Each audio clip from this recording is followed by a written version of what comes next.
പശ്ചിമേഷ്യയിലെ ഇതുവരെയുള്ള സംഭവവികാസങ്ങൾ വിലയിരുത്തുമ്പോൾ ഇറാൻ ലോകത്തിലെ വൻശക്തിയായി മാറുകയാണോ എന്ന് സംശയിക്കേണ്ടിയിരിക്കുന്നു. ലോകത്ത് അറിയപ്പെട്ട രണ്ട് വൻശക്തികളാണ് അമേരിക്കയും ഇസ്രയേലും. ആ രണ്ട് രാഷ്ട്രത്തോടും ഒരേ സമയത്ത് യുദ്ധം ചെയ്ത്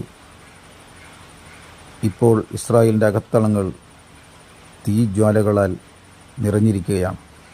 അതോടൊപ്പം അമേരിക്കയുടെ 3 വിമാനങ്ങളാണ് ഇറാൻ വെടിവെച്ചിട്ടത്.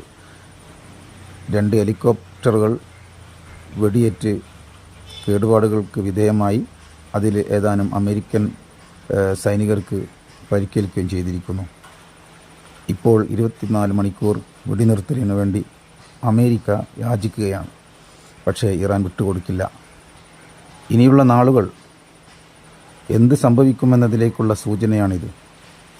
ആരെയും ചെറുതായി കാണരുതെന്നും അഹങ്കാരം ഒരാൾക്കും ഗുണം ചെയ്യില്ലെന്നും ലോകത്തിന് ബോധ്യപ്പെട്ടുകൊണ്ടിരിക്കുകയാണ്. നിസ്സാരരായി കണ്ട് ഇറാനികളെ പഴിച്ച ആളുകൾ, പരിഹസിച്ച ആളുകൾ ഇന്ന് ഏത് രീതിയിലാണ് അവരുടെ കാഴ്ചപ്പാടുകളെ നോക്കിക്കാണുന്നത് എന്നത് വളരെ പ്രാധാന്യമർഹിക്കുന്നതാണ്.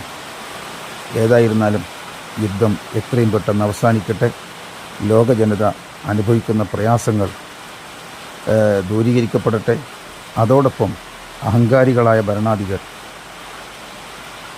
ആരായാലും അവർ പരാജയപ്പെടട്ടെ എന്ന് നമുക്ക് പ്രാർത്ഥിക്കാം.